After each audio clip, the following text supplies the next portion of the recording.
buddy, who's that? Do you see? Hey, I know it's hard. There's so much change. So much change, hey, buddy? So it's been over, I don't know, 35 days or something like that. My name is Achilles, and this is my diary.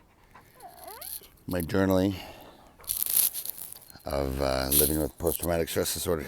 Actually, complex post-traumatic stress disorder. This is my boy, Bodie. And we have traveled from New Orleans, Louisiana to Robert, Louisiana, to here on the west coast of Canada. Pretty much as far as you could possibly go. Away from a lot.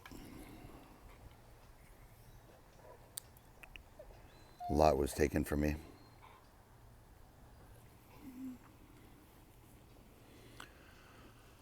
A lot was taken from me, and a lot was left behind, and a lot was lost.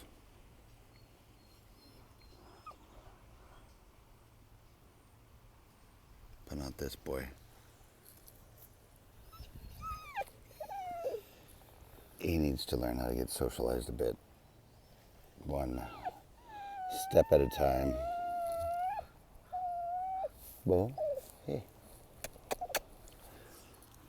I know the feeling, buddy. I know it.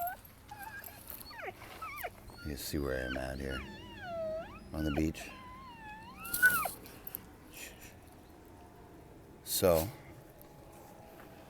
I'm not sure which journal this is going to end up being. I've lost track. And you'll probably, if you've been following me the entire time, go on, get, scram.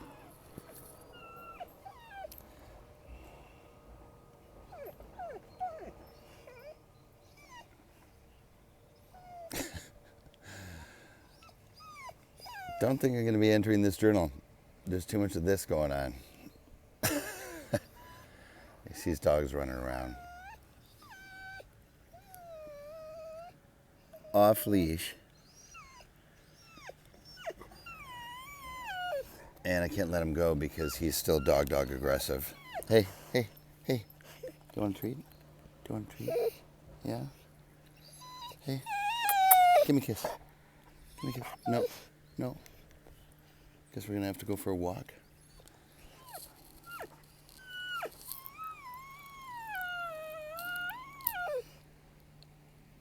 End of the world for this animal.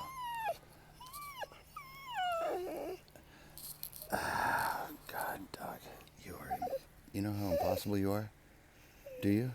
Do you know what I'm trying to do right now? Do you see those are normal dogs? That's what they do. Yeah. Okay.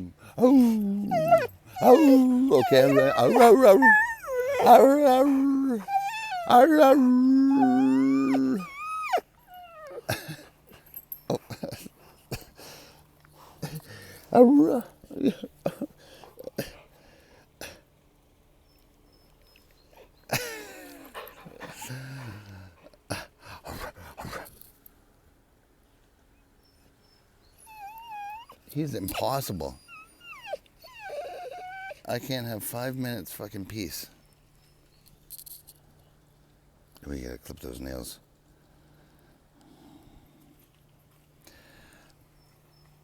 Four minutes, 18 seconds. We'll say it 4 minutes and 20. There we go, 4:20. My dog is on leash, and he's dog aggressive. Oh, okay. I mean, I want him to get socialized, but we just moved here from Louisiana, and it's been a few days, so. Come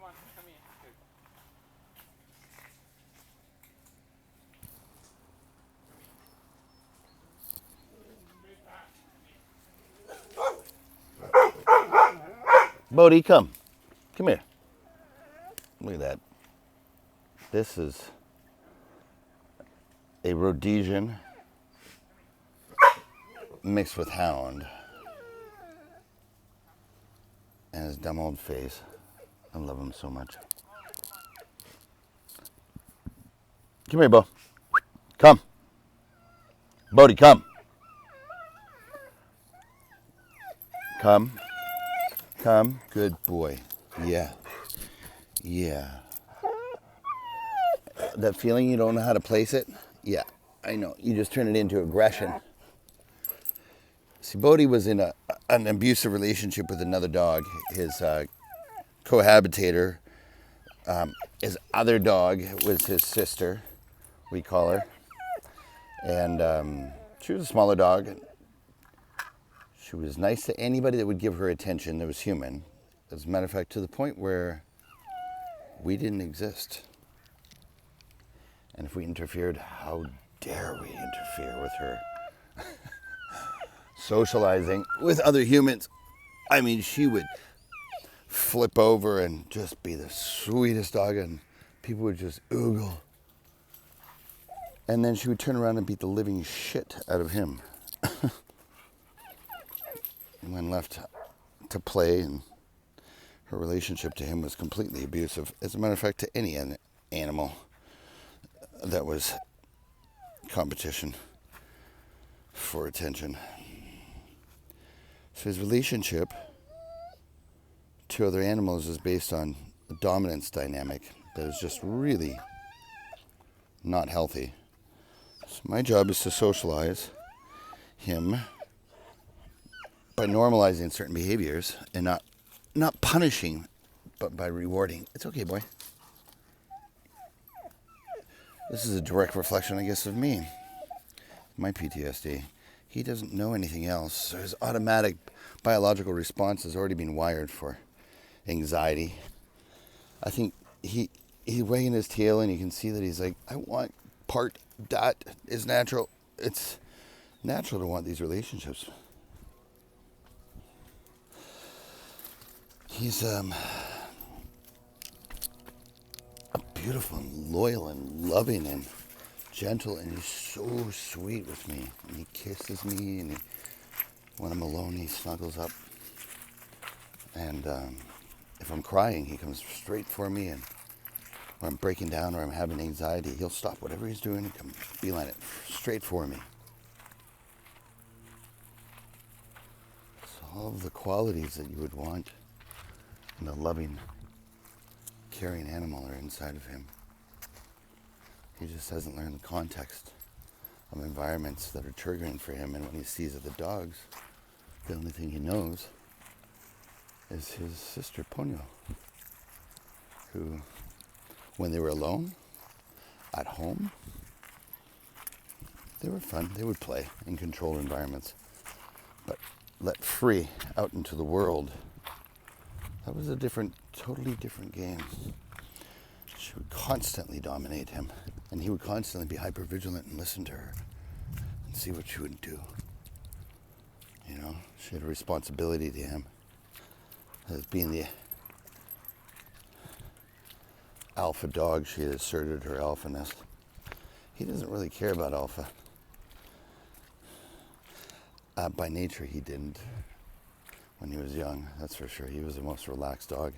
I could walk him into a neighborhood bar in New Orleans, and there'd be other dogs, and he'd just kind of look at them and be, whatever. And the more that he was exposed to her hypertension and aggression, he learned how to cohabitate with her, and he never tried to dominate her.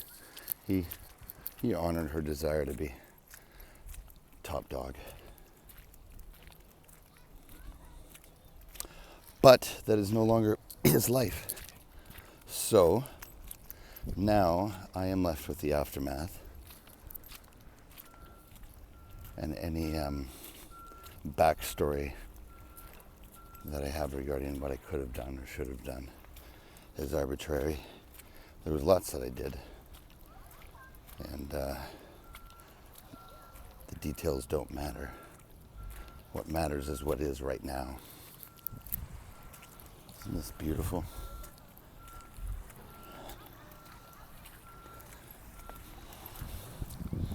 This is supposed to be about me, but I guess this life is a mirror of our issues that we have to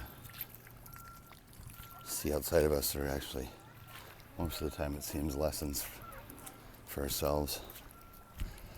I left Louisiana on a job offer, working in the film industry. I'm in quarantine right now, which means I can't be anywhere except for the home and walking this boy. I have a network of people that are going to slowly find out that I'm out here. I'm trying to right now just have me time. I'm not doing Facebook and Instagram the way I was for a minute, but I will keep my journaling going. My complex comorbid PTSD is the subject of this video diary that I've kept. I've lived in Vancouver many a time and had many different types of lives here.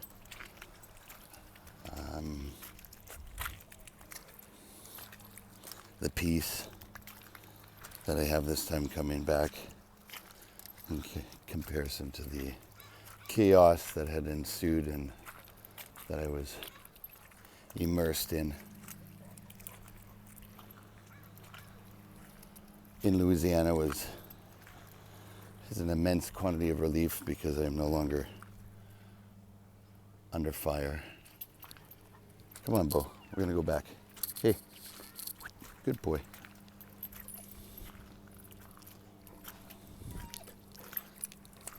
This is not good ground for muddy. For Birkenstocks. Focus. The trigger life of a man with post-traumatic stress disorder. I've had a lot of incredibly great responses in my life and influences in my life. I've been very blessed. And I've lost my way multiple times. I'm not starting from zero. So I'm not claiming to have no tools to fall back on. One of the most primary and important elements of what I'm was negotiating in the beginning of this trauma diary was the exit of a marriage where there was a lot of abuse, neglect, and lying, and just toxicity. Toxic is toxic is toxic, and that toxicity is and abuse is really what this boils down to. Having a pre-existing condition of complex post-traumatic stress disorder, any other dysfunctional environment that I subject myself to, will, if not attended to and changed, make things worse for myself. And as I descend into the abyss, hey buddy, the abyss, look at this rock, it's just incredible. What beautiful environment has been created for us. Into the abyss of the unknown quagmire of messy reactive life that is a trauma response brain, which is an unconscious brain controlling and dominating decision making and reactions in our life as opposed to responses and goals. The relationships that I've chosen to endure or to expose myself due to trauma bonds or any of the other reasons, sex addiction, what's cool, art, whatever drives us into corners. Sometimes we just don't know somebody and we make a decision and then we find out who they are. And Bodhi, you gotta chill. You gotta give me some time here, buddy. Either way, what it is this, is that I need to create a workflow in my life where no matter what the environment is, I can adjust a lot quicker than find myself 5 years into a relationship that has sneak attacked me. Direct quote from Ray Amsley's video. Look him up on YouTube. Sneak attack. Ray Amsley. Cure from dying in your death. Fucking hilarious. Being sneak attacked by yourself, by poor decision making and what we've permitted into our life. So now I've got signals and signposts. I have dogs coming in on all sides right now. And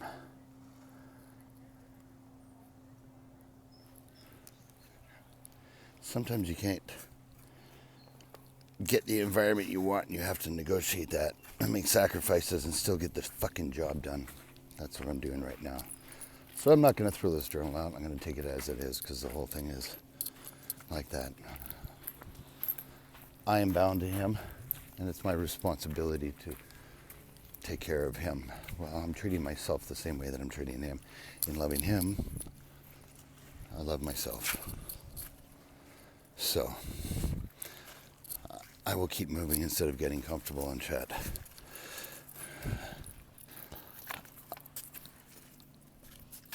I had a family many years ago. I still have that family. Some recognize me as their family and some don't.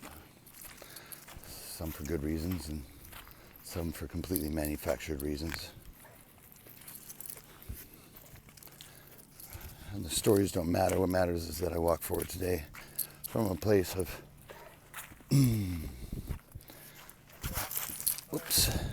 of action. Bodhi. Hey. Hey. Hey.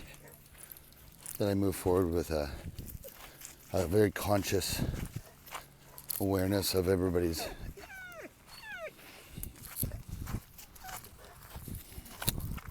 perspectives. I'm not here to make waves in a bad way. I have many circles that I moved in this city. Some unsavory in low places for a very long time. Some with brilliant, beautiful humans that were healers. Some wealthy, some extremely poor. The one that matters right now is my future and me building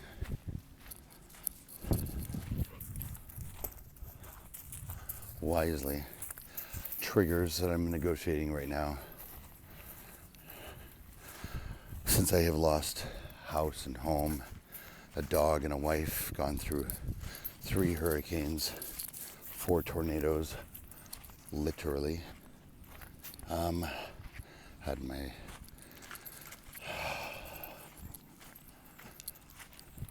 love of my life.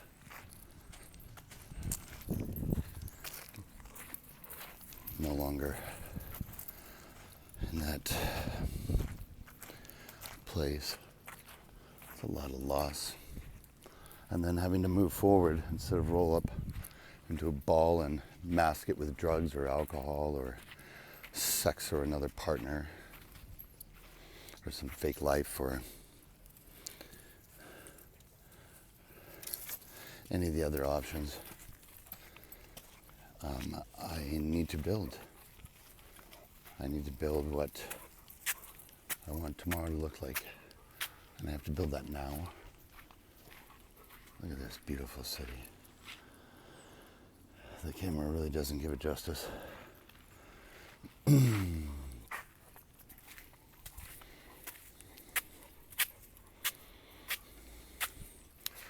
Having a regimented schedule, being reliable, being able to count on myself. My word being my bond.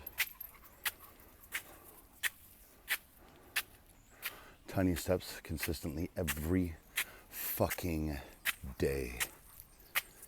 Doing forward motion, even if it fails or I collapse or I fall apart, if your complete chaos is the only thing you see, then you're lost. You have to see something else. So I kept my eyes on a vision. Bodhi, hey, hey.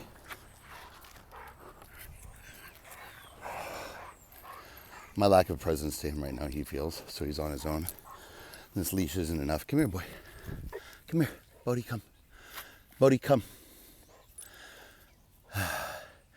If he symbolizes my unconscious conditioning, and I'm just going and living my life, if you felt what was going on at the end of my leash until I turned around, this entire time giving you the attention, having a leash is important.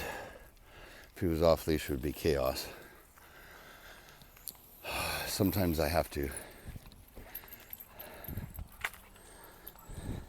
do what I'm doing right now with myself. Let's say he's representing my CPTSD, right? My reactive self, completely unencumbered and unguided and unstructured.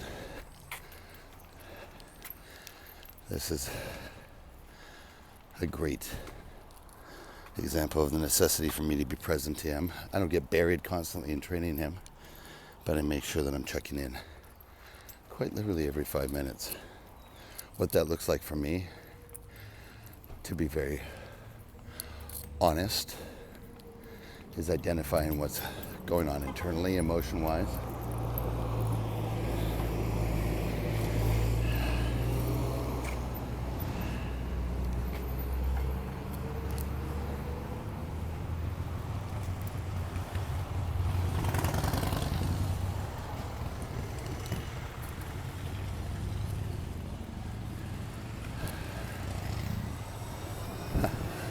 Something's triggering me right now. I'm realizing. It has to do with my environment and the people here and judgment and how my actions will always impact other people and people's narratives about me, and not being able to control those narratives matters. That I'm aware that I have to let go at some points and not control those narratives through lying or deceit or hiding. Sometimes non-disclosure is considered a form of lying. Sometimes people don't need to fucking know. It's none of your goddamn business.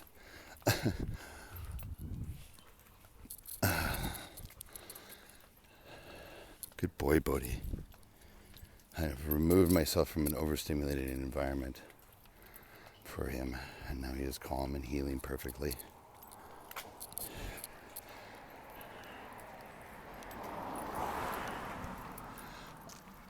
Don't let the animal on the end of the leash have the talking stick for long. Ignoring the fact that there's a leash in your hand, letting go of the leash, abandoning the animal. That animal is still your responsibility and is forever tied to you via an umbilical cord. Like your child, you need to be accountable.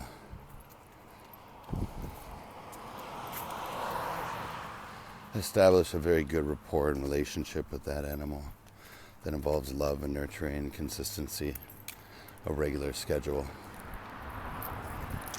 affection, discipline.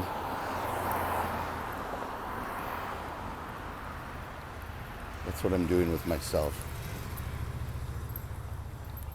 And albeit it's uncomfortable at first, the discomfort becomes comfort, because animals and children and adults alike do actually like structure, consistency, reliability.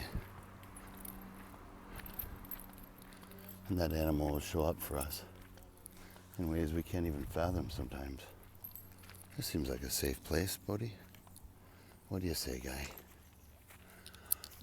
Do you mind if I sit down for a minute? Okay. Some shade. Yeah.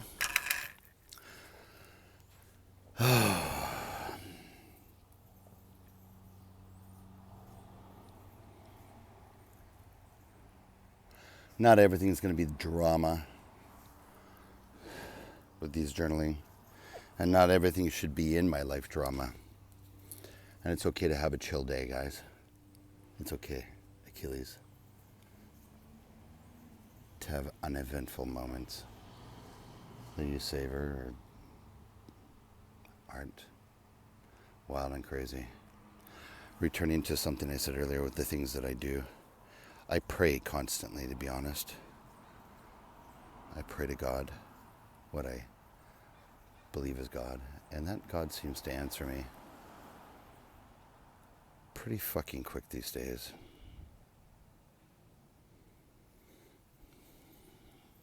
I literally pray constantly, as often as I can. And maybe a better way of saying it is I have an ongoing narrative. I have a conversation to a supply that's, in my experience, where all creativity comes from. That supply seems to have ways to make things happen that I don't understand how. And that supply comes from inside of me, but it isn't me necessarily. It works through me.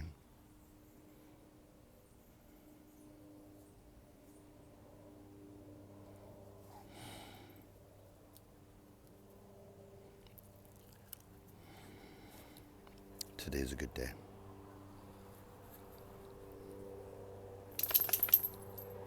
Isn't it, Bodhi? Hey, boy. Hey. Come here, buddy. Oh, come here. Come here. Hey, what's this?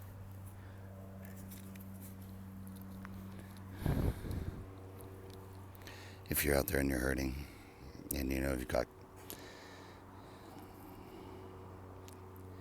I think the majority of people on the planet have some sort of PTSD.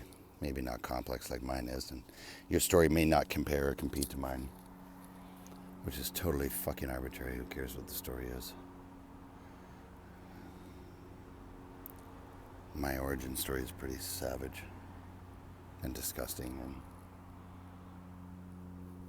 a lot of people shut down when they hear it. For the men out there that can hear this, and I'm going to focus on the men right now that are silent. Your silence isn't helping you. It's not protecting you.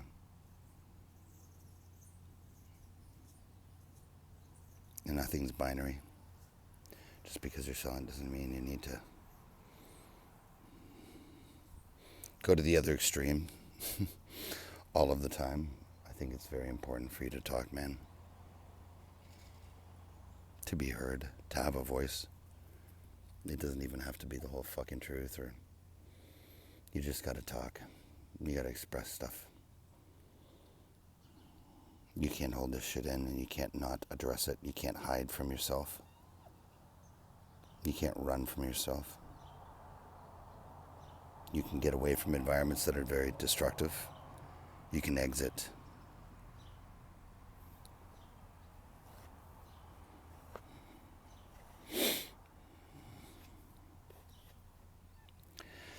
And if you're exiting and somebody is trying to constantly re-engage you, or is still manipulating and controlling you because in a way that is passive, which is what I negotiated. I went very public because I was in a relationship that was extremely toxic and abusive. And there's ways that passive people are incredibly destructive and nobody sees it. If there's silence, if they try to strong arm you through not allowing you to have closure regarding certain things, sometimes you have to just accept that, and sometimes there's ways around that, workarounds. At the end of the day, know that every action, there's a reaction and there's consequences. And there's three sides to a story: yours, theirs, and I will say God's. You choose what you want. I'm not here to preach to you.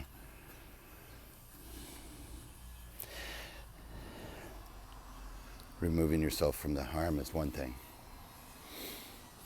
Getting lost in something else immediately and burying yourself in something that fills that vacuum that you're going to have when you exit the trauma cycle is not going to help you.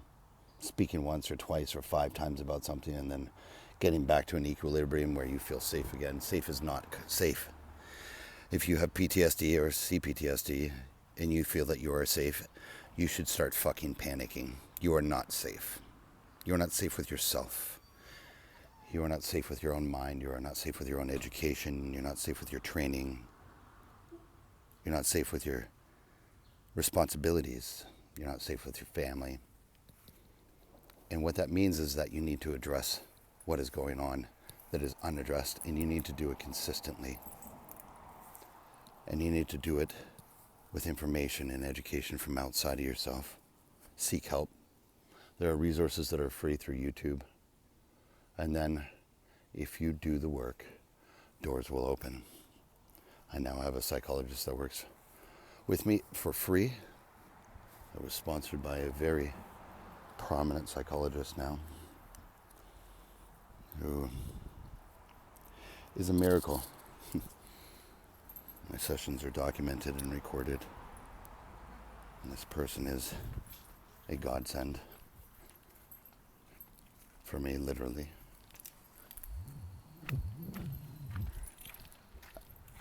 I can't do this alone, neither can you.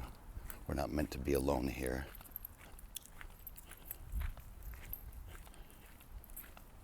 Stop fucking people, stop stealing from people, stop lying to yourself, stop lying to people, stop using drugs, alcohol, social circles, echo chambers, people that you've already surrounded yourself with who have never addressed your shit. People who look at you and say, you're just fine. You're not fine. You're not okay. And if you don't believe me now, you will in fucking 20 years.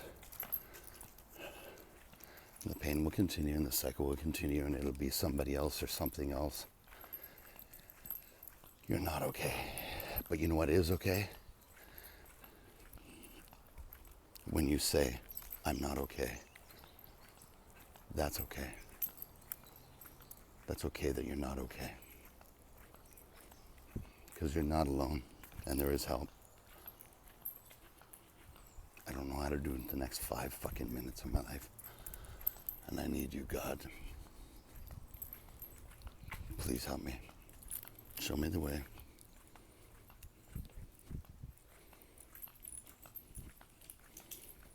Show me the way. Put inside me something inexplicable.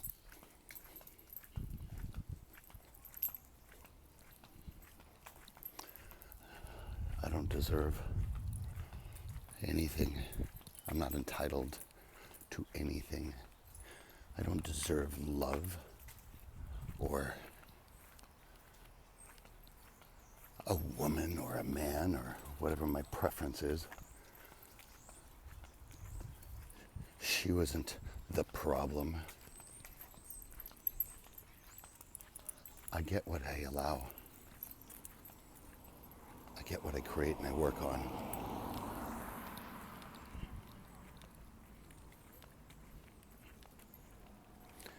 And I am you.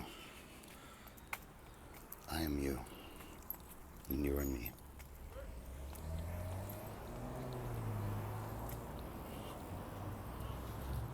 Come here, buddy. Hi. Yeah. You're not alone. Hey.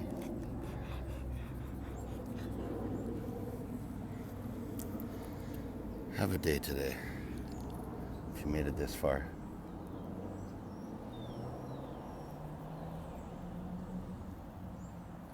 I'm here. You can reach out if you want.